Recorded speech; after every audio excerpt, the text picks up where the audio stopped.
This is topic D on page 45, creating complex illustrations with SmartArt.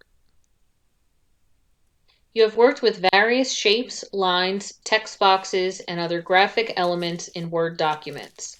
Some complex illustrations, such as organizational charts or flow charts, combine multiple shapes with connecting lines. It can be difficult to create and add to these types of illustrations.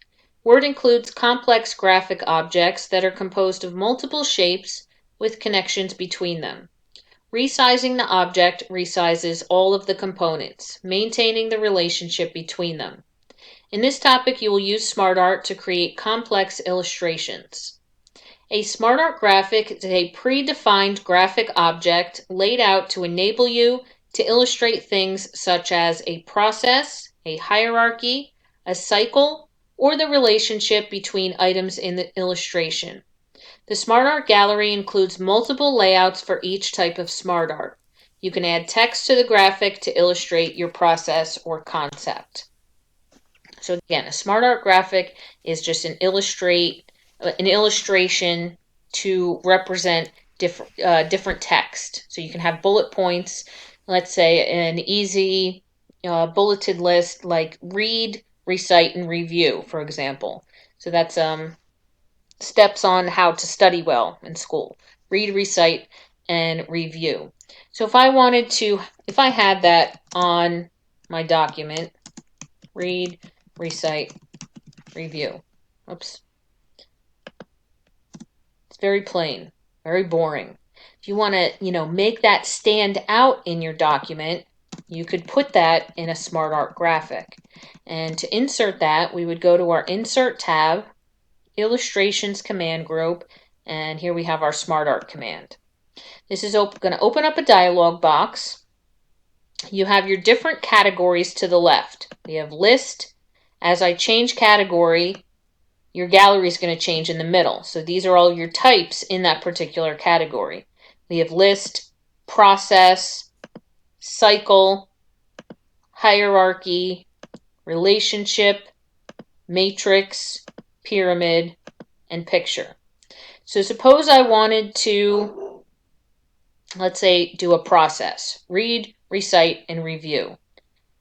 I'm going to choose the basic process option, the first one in that gallery. It'll give you a preview in the right-hand pane and a short description. Used to show a progression or sequential steps in a task, process, or workflow. Okay, so I can click OK from here. And it inserts the SmartArt graphic into my document for me. In each shape, just has a placeholder for text. Very, very, very important. Everybody listen. Do not type directly into the shapes. If I want this one to be read, recite, and review, don't click into them and type. They will let you type into there, but you don't want to. It can mess up your SmartArt graphic. So again, don't type into your individual shapes. To update the text in your shapes, if you look at the outside border of the whole entire graphic, there's a little left pointing arrow on the left border. Click on that and it's going to open up a text box to the left of the graphic. Each bullet point here will represent a shape in your SmartArt graphic. So I can click into the first bullet point, type read. You can see it automatically updates in my graphic. Recite. Review.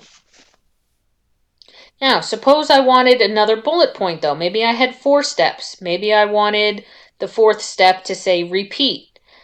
At the end of review, I just click enter. It's going to automatically create a new bullet point, and when a new bullet point is created, a new shape is automatically created as well.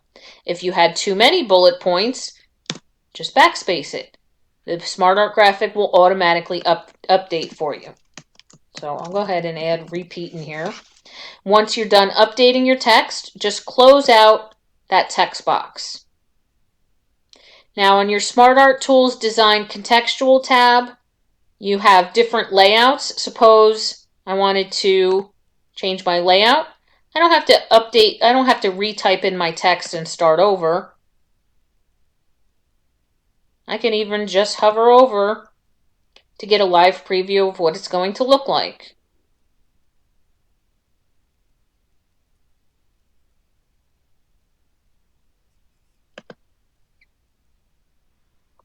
Alright, so I kind of like this one. It's a nice process. Even has the workflow arrows for you.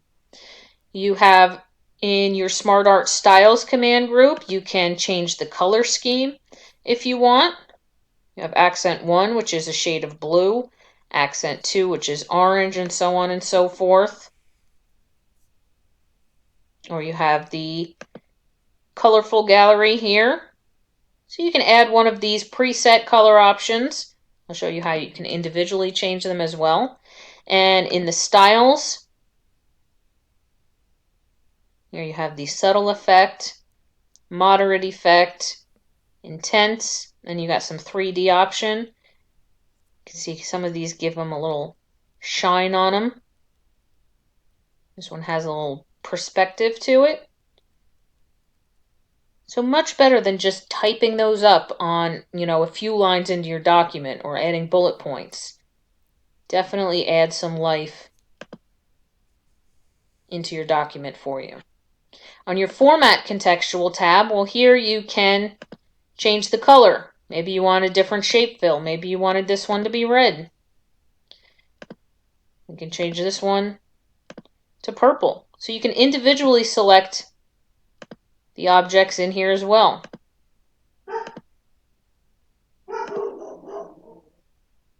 We'll change this one. Whoops, that was the border. Change this one to yellow. You can even change the arrows, and maybe we want all of these to be black. So you can change the color of those as well.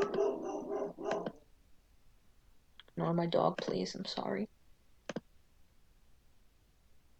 You can even add some effects to the arrows and individual shapes. So whatever you select in your SmartArt graphic, you can apply whatever to. All right. If you have the actual text selected, you can go up to your SmartArt Tools Contextual tab and change your text. Go to your Home tab, you can bold it out if you want.